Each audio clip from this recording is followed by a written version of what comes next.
Sounds good. So while I do that, yeah. So paid speaking gig in DR. What Yeah, where exactly was it? speaking gig was awesome. What was that? Where exactly in DR was it again? Punta Cana. Yeah, beautiful resort. The resort was called like whatever, however you say paradise in Spanish. That's what the resort was called. So it was quite epic, and it was literally this paradise. So it's like a week all-inclusive resort. So really good opportunity to relax, do some business brainstorming with a new partner of mine that was there as well, and speak. And then I got to rap on stage as well. One of my hobbies is conscious rap or spoken word poetry. Okay, so a little bit not as conscious as Immortal Technique, more like Common. Yeah, I guess more like on the mainstream side, more like Lupe or Macklemore. And then there's more like underground or like local people that I really enjoy. Probably like Macklemore would be probably the closest to the style I'm going for. It's like kind of a mix of like spoken word and rap. Okay, I'm sharing this out. There's a few viewers now. I'm sharing this out to the group, so bear with me. Awesome. Is my sound better? Yeah. Yes. Okay. Yep. Cool. And now there's no All right. echo, I think. All right, Yep. cool. Let me know if it. Gone. Awesome. Yeah, awesome. Let me know if it becomes a problem. Cool. Cool. Great to meet you, by the way, Nick.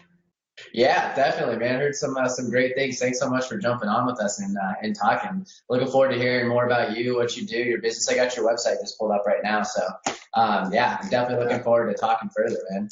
And Definitely funny how we met. We met on the plane coming back from the John Logan event in San Diego. That's awesome, man. Right after a big event. That event was so good too.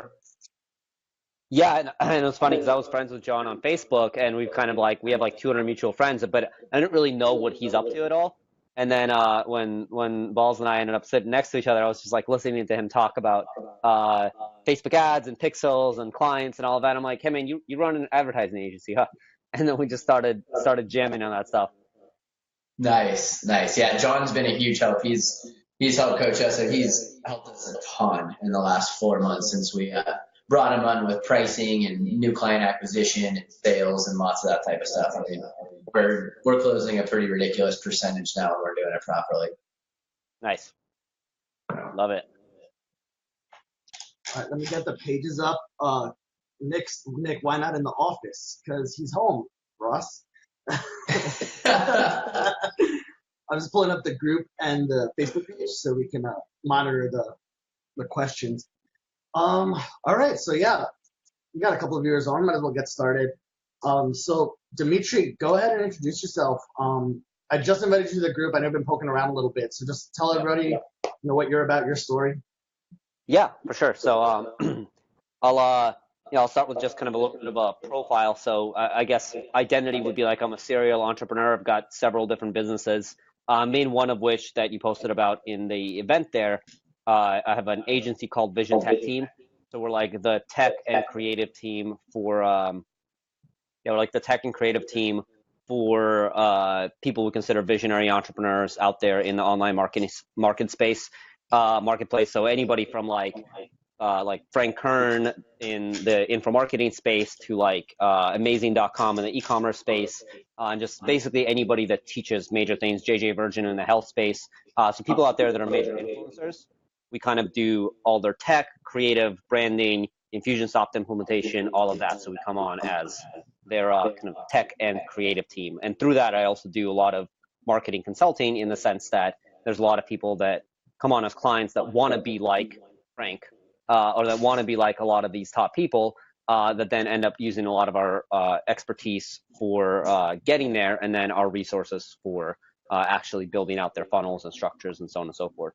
That's the main company. We've got about 30 team members there. Really the biggest passion that I have in that company, aside from the client work itself, is doing is really about culture and team building and building this incredible organization so that we can have this high level agency, but I myself as a founder get a pretty high level of freedom and creative expression and really do what I want to do, which is what allows me to focus on other companies and passion projects as well.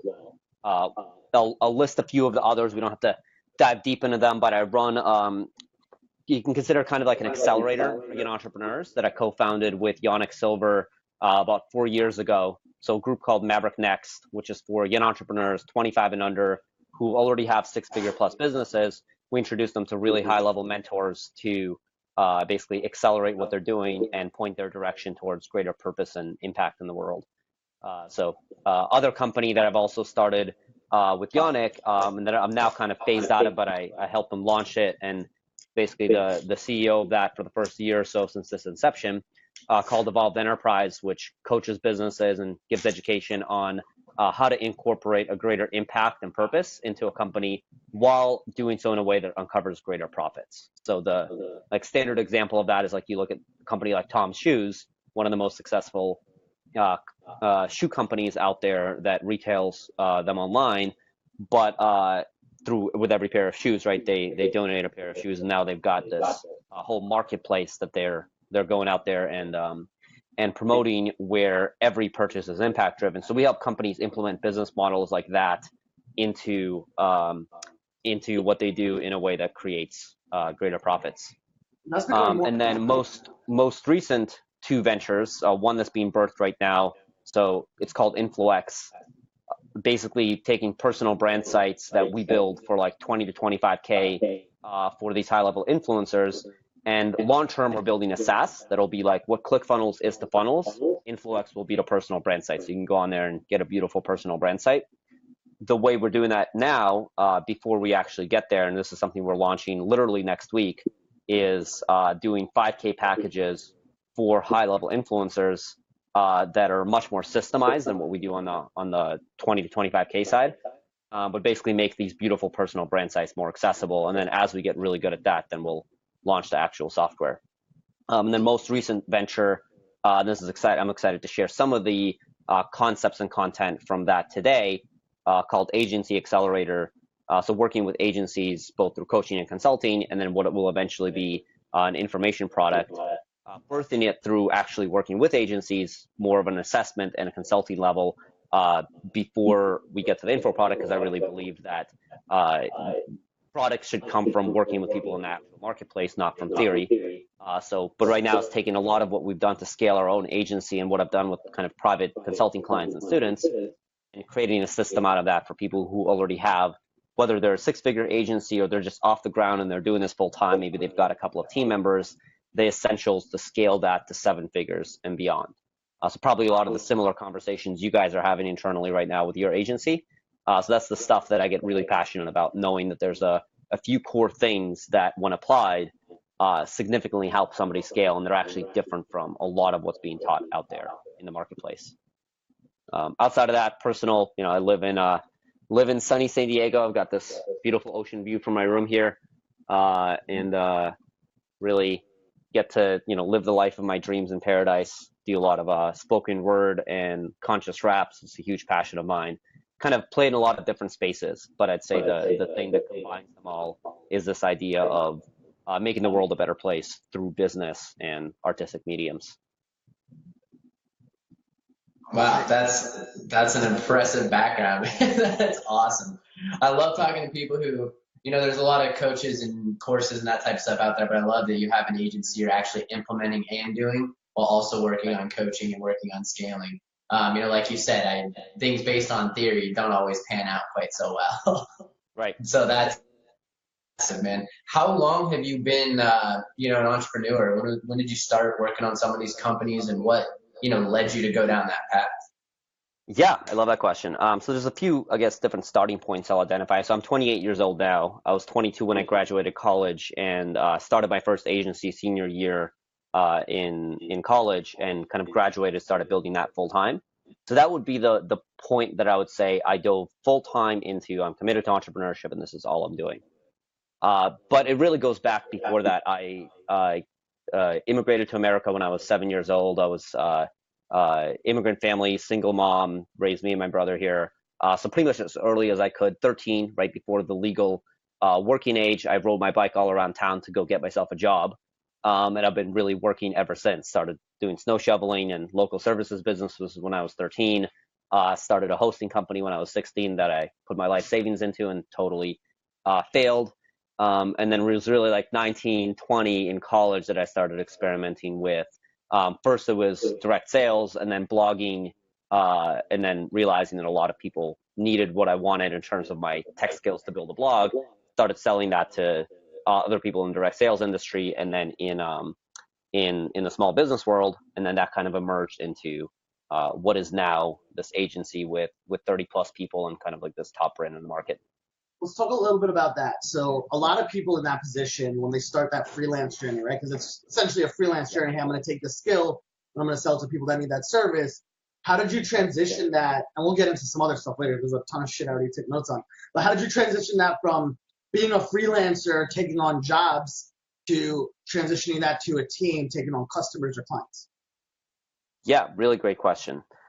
One of the things that I would say I identified pretty early is I was actually, even though I had the basic skills to go out there and sell something in the marketplace, I was actually pretty bad at doing most of the deliverables. I was good at, like, if I really worked hard, I could build, great WordPress sites for people. But then I realized there's somebody who out there who's willing to get paid way less per hour than me. That's going to always be a much better coder than I am. And I realized that same thing with design. So it's really started with just getting things off my plate that I wasn't the best at, that I knew somebody else could do for less money. And then through that, now it's the conversation of what is my highest unique ability. At the time, it was just, what can I get off my plate so I could do more of what I enjoy? And in that process, add more value to clients, which at the time for me was selling clients and then actually working with them and then managing projects. And then eventually kept elevating, right? Because eventually it was like, okay, I don't want to do project management anymore. Get a project manager. And, I don't want to do this component. I don't want to do creative direction. And eventually just finding the roles for this team to grow. So it was really a process of, and I'm going to talk about how to accelerate a lot of that process, but it was really a process of starting to let go of the things as some revenue came in, rather than feeling like I had to hold on to doing all of the deliverables. That's And I have a whole relate to that. process too that I can send you guys or post some details on this after, but I have a whole process of outsourcing and hiring teams in the Philippines that's probably different from standard outsourcing training out there, by building a really great culture over there. So a lot of what I learned along the way is not just task-based outsourcing, right? Which is, there's this thing on my plate, I need somebody else to do it, but it's building a team that then takes the responsibility for helping to grow your company, versus you feeling like you always have to be at the center of all of it. No, that's huge. You said you have like a document for that? Yeah, I actually have like a whole training on it. It's about probably about a year and a half old, but I'm happy to just post the link to it in the comments afterwards. Okay, awesome. Yeah, I'm sure that people would love that. So I have a question for you, Dmitriy. I got a million questions for you, because right now, I'll give you a little bit of background on, so we have a 7-figure agency, and it's just my biggest thing when I'm hearing about all these things you're doing, and really working on scaling from 2 million, 5 million, 10 million, working on really getting above that, is allocation of time. And it sounds like you're doing a million different things, and right now it's like, shit, what kind of processes do you have and systems in place? I know it's a very loaded question and different, but time management, man, like how do you divvy up your day different? What kind of stuff you do to be able to keep on top of all that stuff?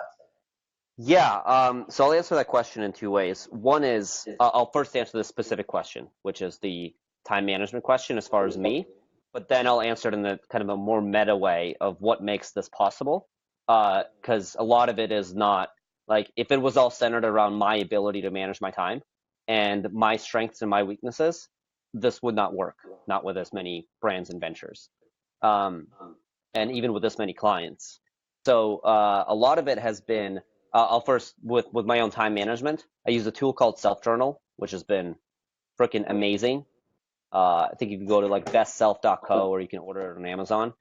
But it's this idea that I know what my weaknesses are, and I'm not actually that good at managing myself. So I rely on this tool that if I commit to that one thing, which is to use the Self Journal, then everything else falls into place. And if I fall off that commitment, then I start screwing everything else up. Now, since I've started doing that for myself, I've also gotten a lot of executives and managers on my team to start using that. And it's just made a world of difference, because then they can do the same thing in terms of elevating themselves and using a structure and a tool to stay really consistent. And then I also divvy up my weeks quite a bit, or my days. So like I have like I call them like I like to alliterate things. So I have like freedom focus Fridays. So no calls on Fridays ever. Like you cannot get a call on my calendar on Fridays, because there's this thing called like really good Google article. Happy to post a link on this after too. It was from one of the top VPs at Google, and it's this thing called like maker's time versus manager's time. And this idea that as managers, we can have our blocks, our time divvied up into like 15-minute increments, client call here, team call here, quick task here. But if you're also a creator, you need to write copy, work on your brand, you're creating course content, whatever that might be, you actually need like 3 or 4 hour blocks of completely uninterrupted focus. And if you get a 15-minute call in between a 4 hour block, you actually just screwed up the entire 4 hour block. Because your brain actually needs that time to be able to dive in, to do the creative work, to have the spaciousness, and then emerge out of it. So I've been playing around a lot with that too, where like Mondays and Wednesdays, I do calls like all day, like 6 or 7 hours. But then I get other days, especially Fridays, where nothing gets on my calendar, so I can make exponential leaps in my creative focus. I love that. My number one goal. Go ahead.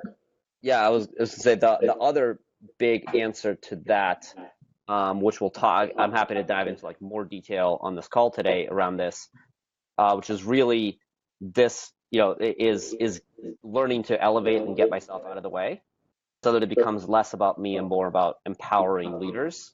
And this part of this is management, right? But part of this is like elevating leadership, and I call it cultivating a culture of growth. And there's several components to do that, which I'm happy to go through some of those today.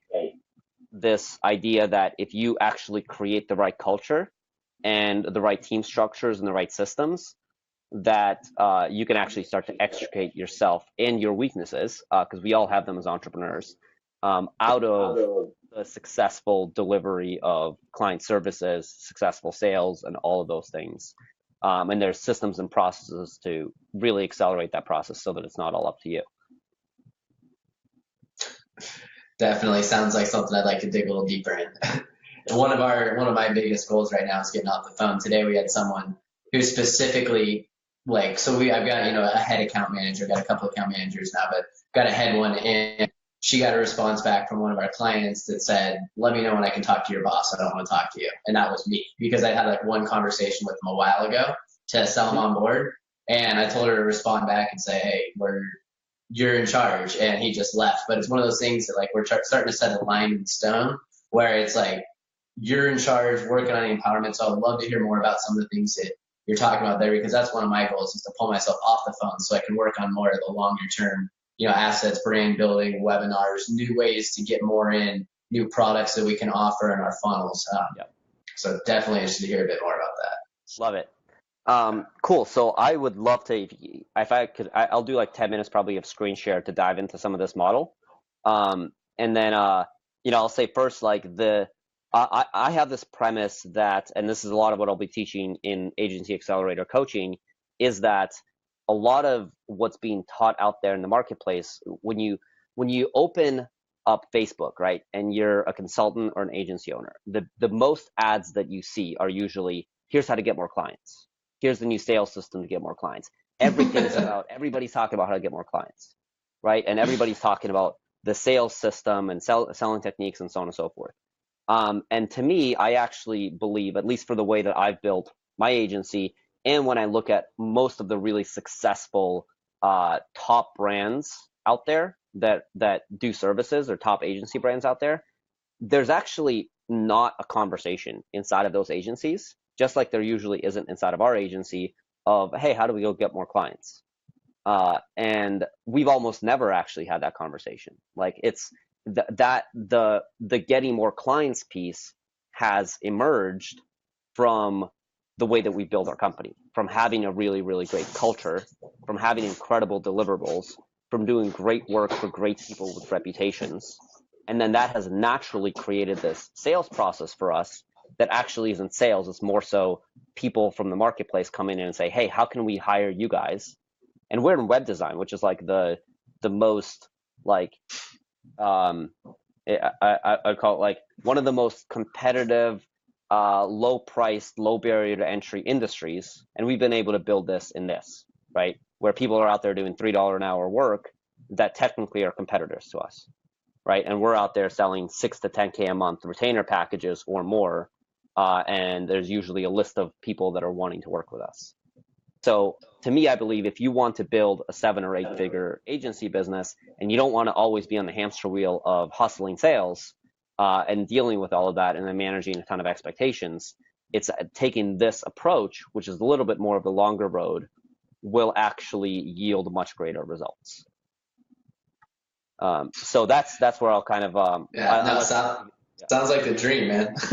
I'm out here on the phones, awesome, trying to bring new sales in and all that type of stuff. I mean, we get a lot of referrals now, and we definitely have sales coming in, multiple clients a week, things like that. But it's not as turnkey as I would like. Let's just say. Right. Yeah. Right.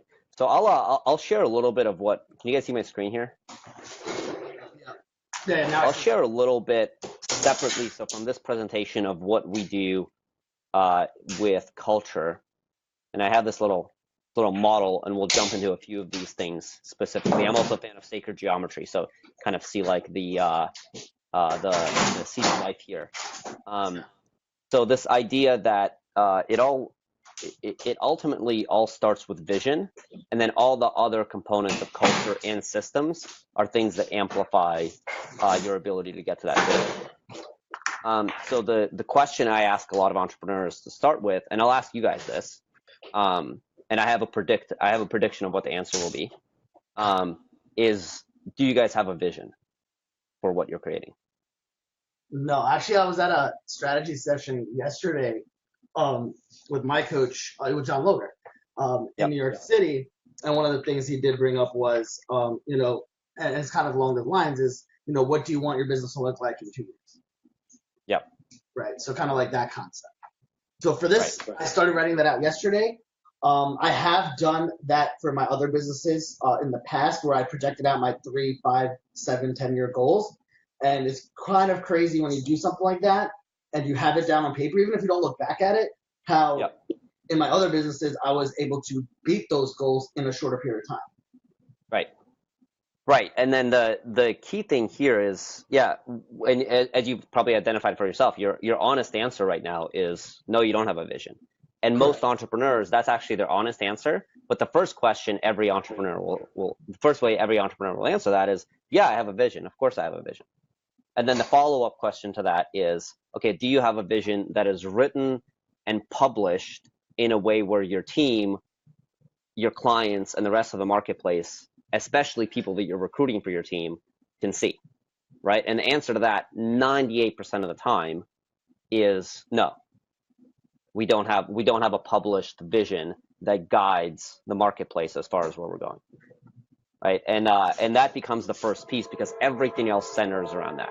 Because everything else is a specific tactic, strategy, tool, funnel, so on and so forth that can help you get somewhere, but without and that's it's like it becomes growth for growth's sake, which in biology we call cancer, right? When things are just growing, but they're not aligned growth, right? They're not evolving. Things evolve with some sort of direction and vision into this entity that we need to, at least to some extent, we don't have to know it with crystal clarity, but at least define it so that all the pieces that are moving in place, whether they're your team members, your clients, your systems, so on and so forth, go towards that one thing. So Cameron Herold, a really great business coach out there, has this process called Vivid Vision. You just basically take what your company will look like 3 years from now, as it relates to your revenue, as it relates to what your marketing team looks like, as it relates to your client services, what kind of clients you're working with, what your culture is, what your team looks like, all of those things, and you put it out there. You write it all out.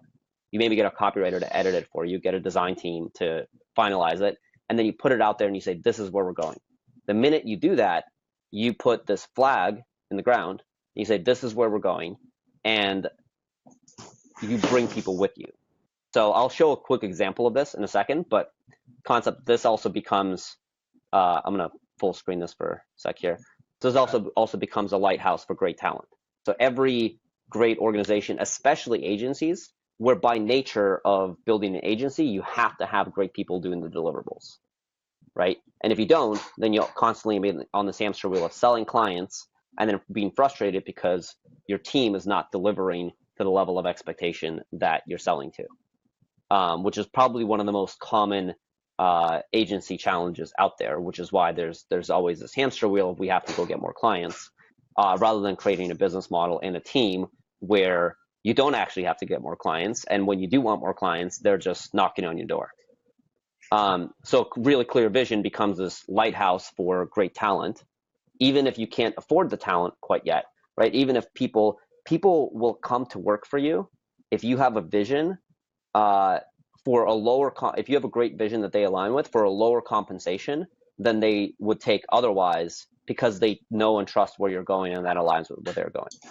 Whenever you're interviewing people, even if this isn't being directly asked, people are asking, where are you going? Who will I become in that journey, right? And what will it be like working for you? And the vision in your culture answers all of those things and kind of creates alignment. So I'll show a quick example of this, and then I'm happy to, again, a lot of these things that I'm rushing through, I'll just post for you guys as well. Awesome. Yeah. So example, this is a published thing for us. So our vivid vision of where we're going, kind of like introduction, mission, what our team looks like. This is all in 2020, right? In 2020, this is in present tense in that future, describing what our company looks like at that point.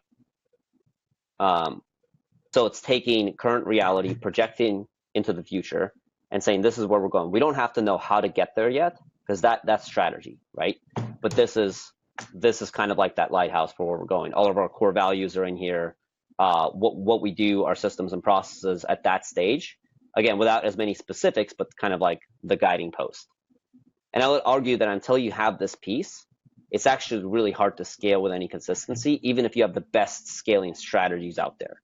Or if you do scale, then you're going to grow to a place and you're going to be like, why am I here? I'm stressed out. Or why did I create this thing? Because you never actually set the intention. You're just like, oh, I just want to grow, because every entrepreneur has that in them.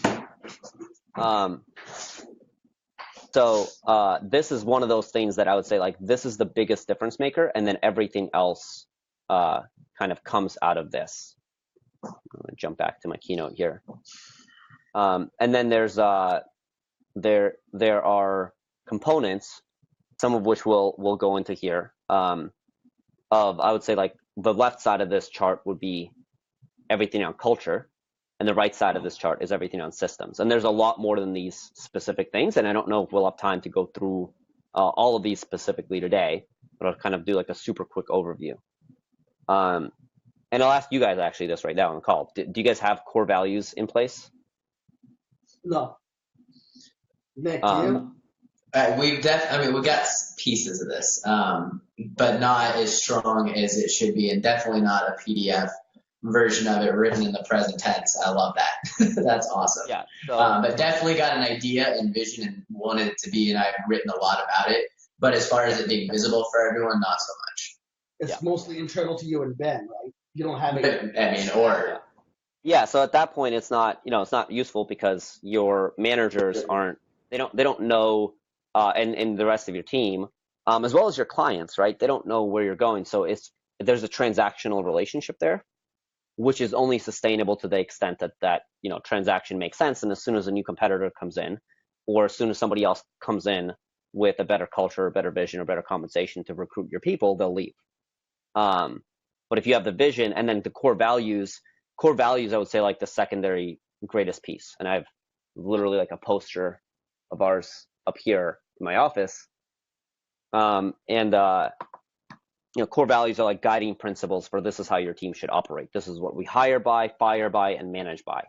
And you can use these as management tools, where instead of constantly having to give feedback to your team members based on what they're doing right or wrong, you basically set the operating principles and you keep pointing back to those. So it reduces your job as a manager significantly, because there's principles that are managing how they're showing up. So our example, like one of ours is own it. So we are responsible and reliable, and fulfilling our promises.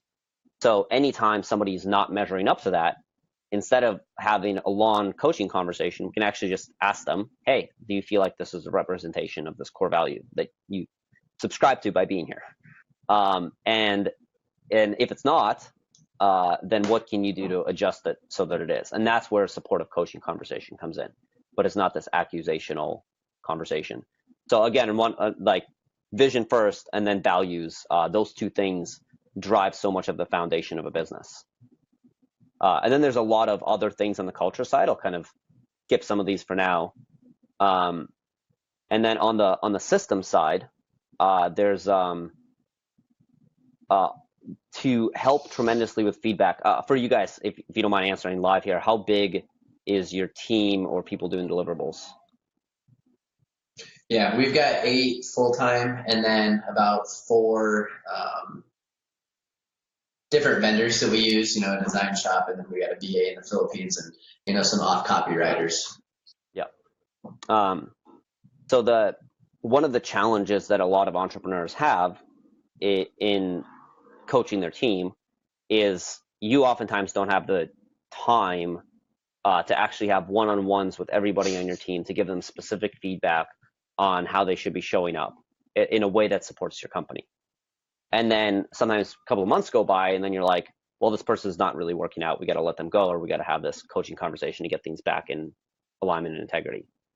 So there's like one specific tool that you can implement that not only takes so much of that feedback off your plate by systemizing it, but also by the nature of the tool makes it such that your team is by default growing in alignment with where you want to go as a company.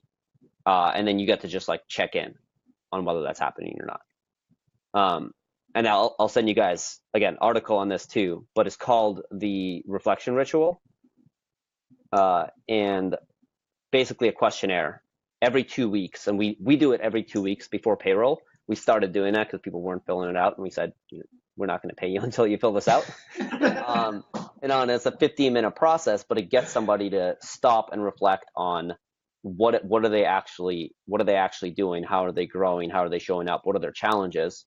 So the purpose of this being systematic self-reflection, and then you get to do coaching. So every 2 weeks, every single one of our team members fills out this questionnaire, and you can customize it to whatever your needs are, but it's on a scale of 1 to 10. Your current stress level at work, scale of 1 to 10, current happiness level, what would increase happiness? One of our core values is to never stop growing. So we always ask, what have you learned over the last 2 weeks? And then we ask, what have been your biggest challenges, biggest accomplishments? And then what do you intend to learn over the next 2 weeks? And we've continued to evolve and customize this process even since I've put these slides together. But it's something that you can implement with us, just throw up a simple Google form.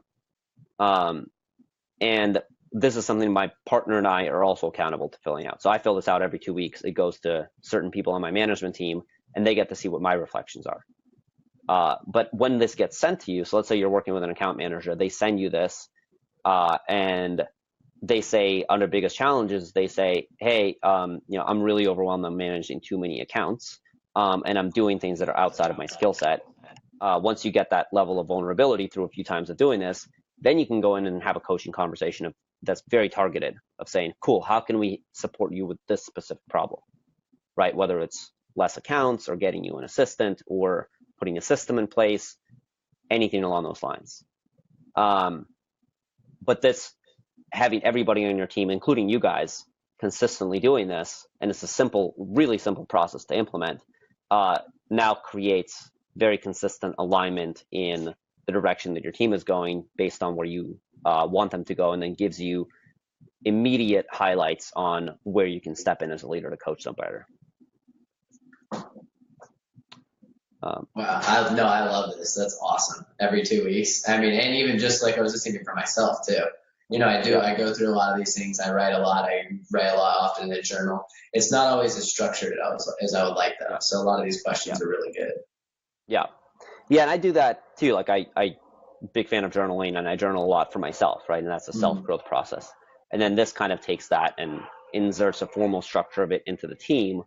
And this applies whether you have one employee that's like a part-time VA, or whether you have a whole team of people that's 8, 10, 30, 50. And once you get to a certain scale, like we're at a point where our designers fill this out. It goes to our creative director. Creative director replies to all their inquiries. I don't read all 30 people's things because that would just be way too time consuming for me. But I do read and reply to those of my core management team and my business partner. And then if somebody brings up through this process, let's say my CTO says, hey, this developer's having a challenge here, I can then go in, instead of constantly looking at what 12 people are doing as developers, I can go in and say, into that one thing that's been identified for me and support that one person on the thing that they need support on. Or congratulate them on like, holy crap, you've accomplished a lot. Let's give you a bonus. Yeah, I love it. That's awesome. So I can keep diving into content, but I'd love to see anything for you guys that might be even more like pressing questions or relevant things here. So, yeah, go ahead, Bones. I'll go ahead, Nick. Well, no, I was just going to say, guys, this is anyone watching right now, any questions, anything like that, definitely pop them up as always as we go through. I almost just say keep going a little bit, man. Like, I love what you're going through here, and almost everything you're saying is stuff that's like in my head. It's more about execution and finding time to implement some of it while also running around like, doing everything else that needs to be done. Right, totally. And that's, it's like finding those dedicated blocks, right, to work on your business. Just knowing that, it. like, if you're like, cool, if I implement a few of these things, even if you just like implement one little thing per week, but it allows you to leverage your team to then start taking a lot off your plate, or just being more highly accountable. Like core values, just vision and core values alone, putting those things in place, even though it takes some initial ramp up work to do it, once you do it, allows you so much more freedom because you have clear expectations with the people that you're working with.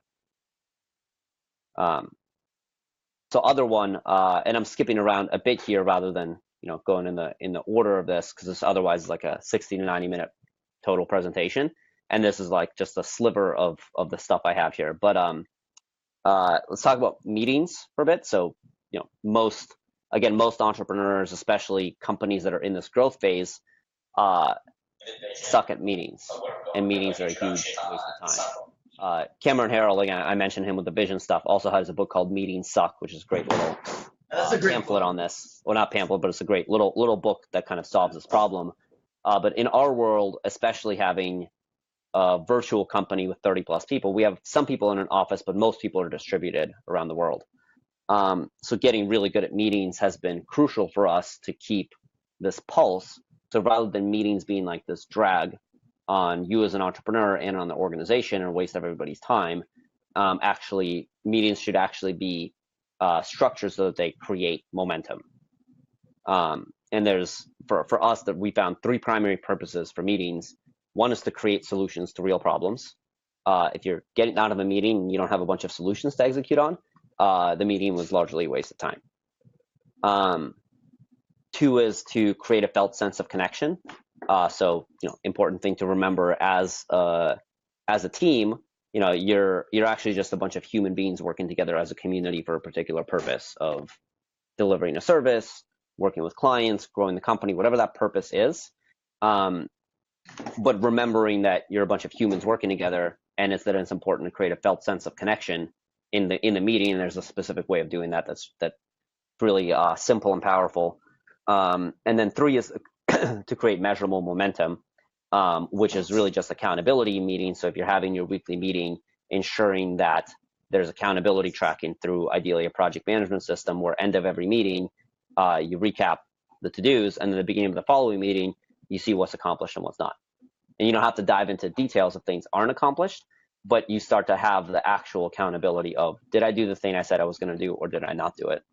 And you do that enough times, people really start getting their shit done.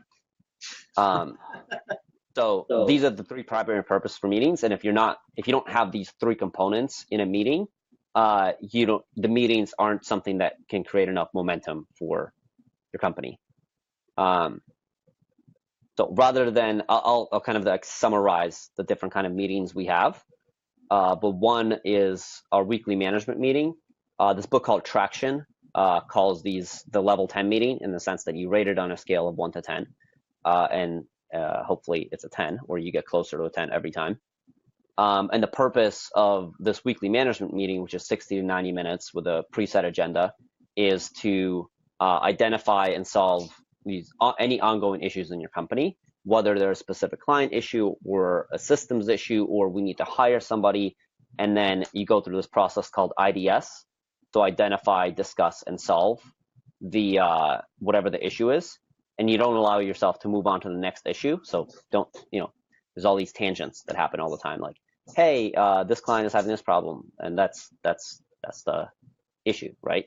Rather than identifying, discussing, and solving that, a lot of people say, well, that's because this person's not doing their job over there. Well, that's because the expectation wasn't set with him properly. And then all of a sudden, and by the way, this over here, and all of a sudden you have a 15-minute discussion without solving a single problem. So on these weekly management meetings, you go through this IDS process. You list out all the issues in advance. You first slow down to identify what the issues are. Once you prioritize them, then everybody gets their voice in, and then you quickly come to okay, what's the solution? Who's executing on this? Accountability, and then move on to the next one. For creating the felt sense of connection at the end of our weekly management meetings, we do 5 to 10 minutes of appreciations. And every meeting, even though at first it seems like a waste of time, but every meeting, it's literally on the agenda, is like, hey Nick, I really appreciate, I really appreciate how you supported me this past week with this particular client issue, or I really appreciate that you've whatever the thing is, right? And then you're able to go back and do that with everybody on your team as well. Doesn't mean everybody has to share that with everybody, but at least one person has to appreciate one other. And it's literally part of the rules, because it creates this, like, when you create a lot of tension through creating solutions, and especially when people disagree each other, end of the meeting, it brings back this collective, like, connected feeling. Cool, we're all on the same team and we appreciate each other's differences. And then the way that we create measurable momentum, again, is by tracking to-dos between meetings. And then we also have a company scorecard where we're able to see client successes. So we do, like, for each client, we have a green, yellow, or red, like, how's this client doing? And we check in on that every week.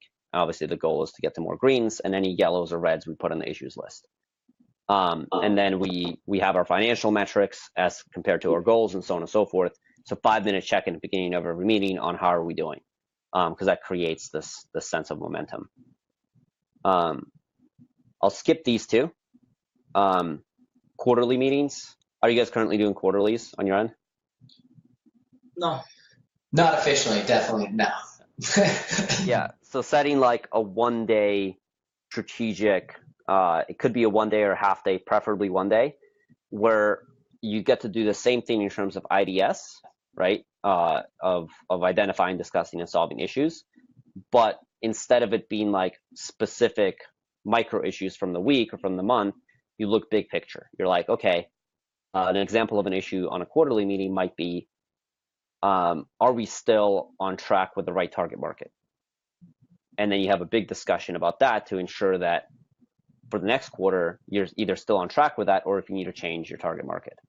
And if so, right, it's like another issue might be, okay, we've been using this pricing model for the past 9 months. Does this still apply? And it gives you an opportunity for a full day with your leadership staff, or even if it's just you two, to strategically discuss, come to new decisions on, is your business growing in the right way, or solve major problems. And then we also do these annual kind of like retreats for our team, which are both play and a lot of big picture issues and alignment. I love it, man. So I have a quick question on a lot of this stuff. Yep. It sounds like you've read a lot of books. I'm a huge reader, things like that. You keep pulling from it. How long, I mean, I know that this is always growing, but to get to this type of, level of organization within the company, because I know things like this are pretty crucial when you start running massive operations. You've got a lot of people. I guess this, has this all been implementing like one little thing at a time? Is this something I guess I'm just talking about the implementation over the last 3 years of getting for to sure. this point. Love it. Sorry, like I'm not clearly asking the question. I think you know. I love I get what you're going for. Yeah, because it's like this, and this is a small percentage of it, so it can feel like, holy shit, this is so overwhelming. How do I do all this stuff? I quit, right? Or not necessarily that I quit, but like this is really overwhelming, or can be. So if I were to simplify into what I would do, what resource I would read, and then implement based on that resource. The book Traction by Gino Wickman helps set a lot of the implementation for this stuff. We've evolved a lot beyond their system at this stage, but they have a thing called entrepreneurial operating system, and that's definitely like, I think that's a really great foundation. Awesome. So that would be one. To more specifically answer your question, I formed Vision Tech team with my partner James about 3 years ago. And at the very beginning, we said we're committed to implementing a lot of this stuff. It was probably about a year for us to get to a point where we're like, okay, we're pretty happy with our systems, or at least with the foundation we have. And then we've kept evolving and tweaking and improving, and we always are, like we do it now, since. The key thing is just getting started, and picking what the top priorities on there are, which I would say vision, core values, and a good meeting structure are probably the biggest priorities, as well as probably a good scorecard. So scorecard is like, how are we doing week to week, whether that's your client KPIs or your financial numbers. And this does require being able to take a step back, even if it's just a few hours a month, to say, okay, we're going to implement some of these systems. Awesome. No, I love it. That definitely answers the question. And it's just a good reminder for people watching. Stuff like this doesn't quite happen overnight, too. You just have to choose, get started. A lot of the people who watch are, at the beginning stages of working on building an agency, getting things going. And I love the idea that you and your partner were committed from the beginning to implement. Because if you guys are both, again, it comes back to vision, right? You guys had the vision that you saw you're going to implement this, and that just makes it work that much harder to go in. Because I've seen a lot of things, like masterminds that aren't paid, stuff like that people always want to start and, get going, and it dies out very quickly. But being committed to the process, I love it. That's awesome. Yeah, absolutely. And definitely giving yourself time to, implement things, and knowing that especially early on, your priority as an entrepreneur is serving your clients. And that's never going to go away. But the dark side of that is, if you are only doing that, you'll never actually grow to the level of freedom, to the kind of brand, the kind of scalability you want. So it has to be balanced. Even if your balance is 95% in the business and 5% on the business when you start, just carving out that 5% is vital. And then prioritizing, what do I do with that 5%? Yeah. Cool. I'll kind of I'm gonna jump into like my draft document of what I have. I have like, let's say 7 essentials of, okay, if you're gonna scale an agency significantly, there's seven primary things, and this is a lot of what I'm creating content around to teach, and a lot of what I coach around. One is so essential number 1 is cultivating a culture of growth. So that's a lot of what we just talked about, and there's more nuances there. But that's like vision, mission, core values, like who are you, and what's the essence of your company. It's really vital, but oftentimes not paid attention to. The second essential is building a great team, which includes recruiting top talent, and then kind of like building this tribe within your team, which there's a lot there, from accountability to leadership to management by core values, and a lot that goes into that, to this reflection ritual concept. I would say the third essential is to create an effective inbound sales and marketing plan. So again, a lot of people are out there talking about, here's how to get more clients, and all the stuff that people are teaching works. That's why it's out there. It's a matter of really choosing what's most important to you. And for me, the reason I say inbound is it's less about going out there and trying to like get clients from the marketplace, and it's more about building the kind of brand, deliverables, and service, and then ensuring that that's communicated to the marketplace in a way where people want to come to you. And yes, sometimes that takes advertising or speaking or knocking on some doors, but the long-term vision there should be, if you really want to scale, is to create the kind of company where clients are wanting to come to you and work with you. And then I would say like the fourth essential is, and it has a lot to do with what we just talked about with the inbound sales plan, is to create a really extraordinary client experience, and then with that recurring revenue. So a lot of agencies out there, again, there's a lot of, even especially in our industry of web design, there's a lot of one-off projects, which always keeps you on this feast or famine cycle, or the sales hamster wheel. And if you create, firstly, a really great client experience, and then you're able to find a recurring revenue model, and there's a lot of different paths for a recurring revenue model, you're able to then have actually more time to focus on your culture and your clients, and less time focused on external sales. Fifth essential would be systems for scaling. I won't dive into all of that now because there's a lot of different systematic components, and some of them are industry or detail specific, but it is a matter of having operational principles, some standard operating procedures, having a project management system in place, process of how you do business, a lot of different nuances that go into that. Sixth essential would be getting really good data and metrics and being able to put profit first. So both on the financial side and on the client performance side, like measurement systems to actually have a reality of seeing how you're doing. And then the seventh essential is what we covered in meeting momentum. So being able to have really great meetings where you're, where they're actually creating momentum for your company versus dragging on the resources. So these are the seven kind of like core essentials, and there's a lot that goes into each and every one of those. And that's part of what the agency assessment, I'll send you guys a link after this as well. One of the things I'm doing right now, until I have the full information product out there, is doing these assessments with people, like, how are you doing on these seven? Basically I do like this whole intake process, and then I get on the phone, do a 90-minute coaching session with you on, here's your growth strategy based on where you're at right now. And at this stage, I'm not even selling a group coaching program on the other end of that, because right now I haven't quite created the bandwidth to do that. But it's if there's a fit there, then we can always discuss some sort of a custom working relationship. That's awesome. I love those 7 keys, man. It's definitely been having clarity. That's what I feel like, being able to touch on each one of those points and, getting clarity of where you want to go, what you want to do is something that we're really focused on right now. Because, going from 10,000 to 100,000, there wasn't a whole big difference there, scaling that up. But, moving from 150 to 300,000 is really becoming a bit more of a challenge. Let's just say that.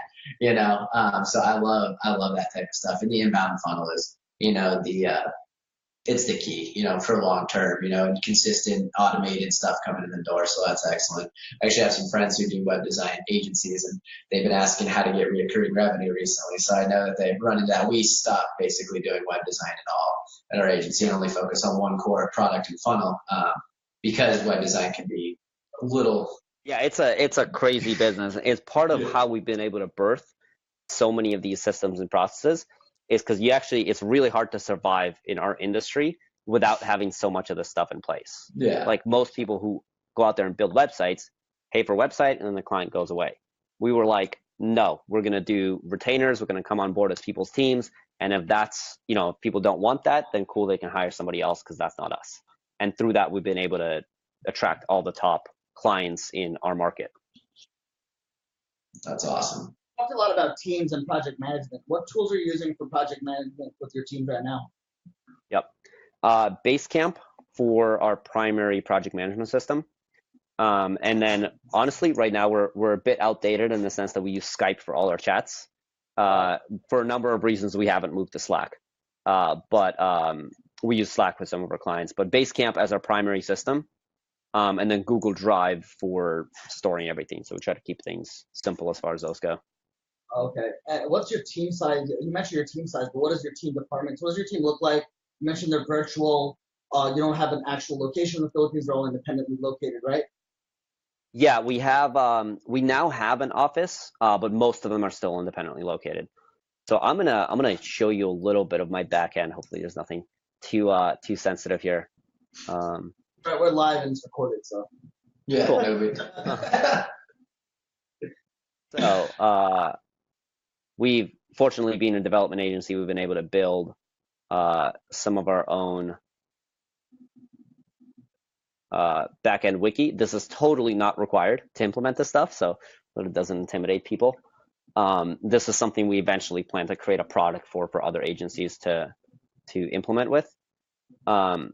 But there should be, to answer your question, somewhere in here, kind of an overview of our accountability chart. I don't know if I can actually find it in this moment.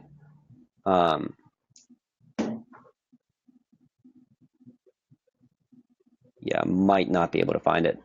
But I'll see if it's something that I can get you guys either a screenshot of or something similar afterwards. But meanwhile, while in here, I'll show you what our routine reflection actually looks like. So this is the standard one. And again, you can just do this on a simple Google form. But somebody logs into our wiki and they see all this. And if I'm management, then I'll actually type in my management email, and it shifts a lot of my questions to actually be more detailed. To answer your question more specifically, we have on our end we have an organizational, or I call it an accountability chart, actually not an organizational chart because it's really more about accountability than organization. And I sit in what we call the visionary seat. My business partner sits in what we call the integrator seat. So that's more of like the CEO role that makes everything happen. Then every organization really has three primary functions, and this is a lot of what Traction teaches too. There's a sales and marketing function, right, that brings in the money. There is a operational function, which delivers the service. And then there's like a finance/admin function, which ensures that if you bring in 10 million, you're not spending 10.5 and losing money. And that's like that's like the things, the glue that keeps it all together. So we have an operations manager that kind of manages a lot of stuff there. We also under that we have our tech lead, we have our creative lead, and then we have designers and developers under them.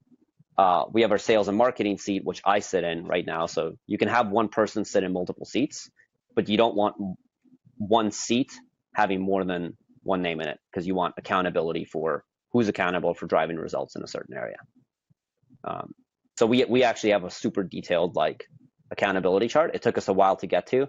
Again, not required to start, but it does often help to whiteboard out, okay, who's actually responsible for what, and what are their deliverables. Okay. And then who are they accountable to? So like you guys are probably have different roles in your business, and you're accountable to each other for different things depending on what your expectations are. And similar thing with every manager on your team. Absolutely. I mean, absolutely. You know, trying to get people to boost my weaknesses around me. That's for sure. Yep. Yeah, absolutely. Cool, guys. Any other, and well, I'll send you guys a link for this agency assessment, whether you guys might be interested in it yourselves or anybody on in your group here, but it's agencyaccelerator.com/assessment. And that's just kind of a form. Normally I do this for at least $1,000 right now for the next couple of days, and for your group or you guys specifically, if you're interested, happy to do it for 500 and just kind of go through all of the questions. Just the questions alone will be really valuable to you. And then based on that, I evaluate everything that's there, and then we get on a 90-minute call kind of creating the strategy for what your next quarter or next year looks like based on biggest opportunities.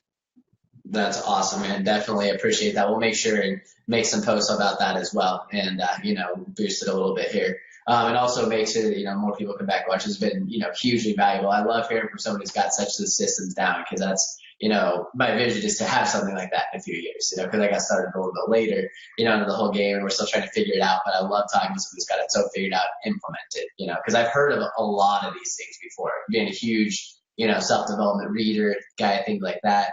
But sometimes organization isn't always my strong suit. I just go out and sell things, So, right. And vulnerably, like, to be totally transparent, I feel you. Like, I'm more like that. And part of this is I'm blessed with a business partner that's more structured. But he takes like I'm like, I read a book several times and I'm like, we need to implement this. I need to make sure we implement this. So my job is to make sure to say we need to implement this rather than necessarily having to do all the pieces. Yeah. So great thing with a lot of this stuff is you can share this with your team and then basically say, hey, we want to go in this direction. I may not be the one to implement everything, but here's why we need to go in this direction, because it'll give all of you more freedom and more financial opportunities.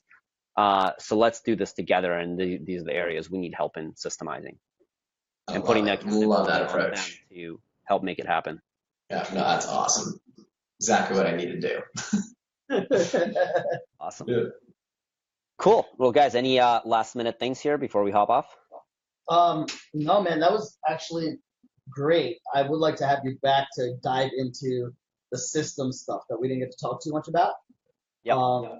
The system stuff, I think, especially for the people that are going to be watching or watching live, to get a good idea of, hey, I'm starting to say maybe I'm at 10, 15K a month, whatever it is. What should I start systems-wise implementing so, we can, like you mentioned before, take some of that money and invest in the team and like do these different things. So there's definitely a conversation for another day. If anybody has any questions, I haven't seen any questions pop up. I posted a link to your assessment. But if anybody has any questions, go ahead and ask them. If not, I don't think anybody had any questions. Yeah, man, Dmitriy, I wanted to thank you, man. Follow up.